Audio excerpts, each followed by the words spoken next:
Bana, asante kwa kuwa unazidi kutuangalia, na hapa tuko na mlezi wa kwaya wa sekta ya 5 na kulikuwa mashindano ya mambo ambayo yaliokuwepo hapa, mashindano ya kwaya za sekta, na kuna matokeo ambayo yameweza kutokea. Sekta 5 imepata nafasi ya pili. Kwa hiyo tunahitaji kujua kwamba mashindano ameyaonaje, ameendaje, kuimba amekuonaje kwa wanakwaya.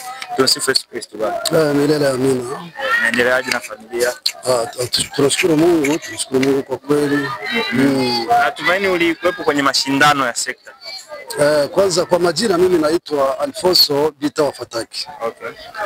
Mimi ni mlezi wa kwaya ya sekta ya 5. Mashindano yalikuwa mazuri.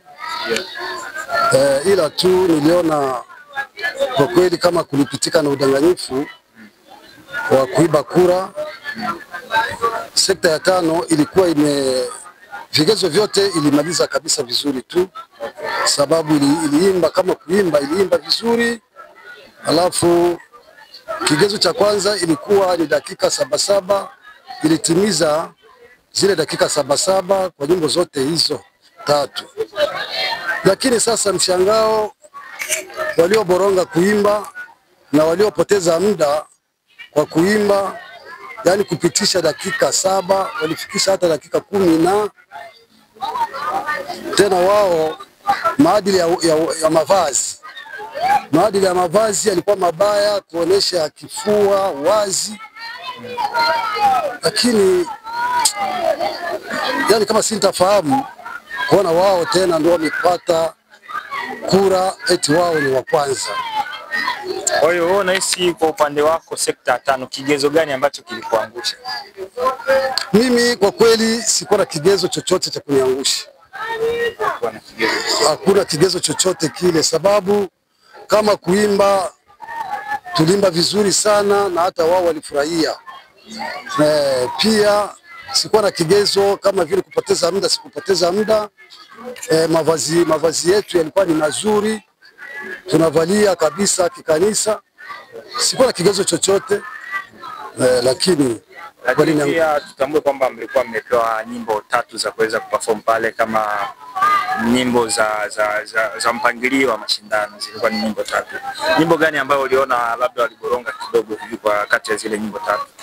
Kwa kweli hakuna hata mwimbo mmoja uliboronga.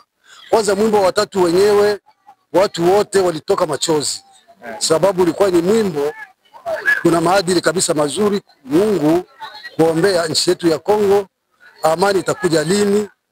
Yani watu wote walitoa machozi, yani kama vile kufurahi. Na kosa ni kwa kina nani? Kwa majaji, kwa kina nani zaidi sana? Kwa kweli kosa ni wakina majaji. Majaji wenyewe kwanza wao wanaishi humu zone ya kwanza, na waliopata ubingwa au sifa ni zone hiyo ya kwanza. Tena wao walitoa amri, tena wanafunja amri zenyewe. Hawakutekeleza amri ambazo mikataba yani waliitunga wao. Na kwa kutokana na msemo wanasema kwamba hii hapa itakuwa ni round ya pili mashindano yanafanyika, na itakuwa pia ni round ya pili kusema kwamba nyinyi mnatoka watu wa pili kwenye mashindano. Labda hatua gani ambayo mnaichukua, labda kuambia kanisa waweze kuchukua hatua 1, 2, 3 ili mashindano yaweze kaa kwenye ubora wake? Kwa kweli sema tu Mungu na Roho Mtakatifu inatumika na wanadamu, lakini tulikuwa tumeshavunjika moyo sana. Kuvunjika moyo sababu walivyovifanya sio vizuri, ila tunamuomba Mungu atupe hekima tuendelee na zoezi ili tushiriki na wenzetu huu mwezi wa 4. Basi nikutakie neno la mwisho kuambia wanakwaya wako pamoja na madesekta ambao wameweza kujitolea kufundisha nyimbo na kuweza kufanya mambo mengine. Sawa. Wandugu waimbaji, wanakwaya wenzangu, tufahamu, mimi naomba kwanza msamaha na Mungu anisamehe.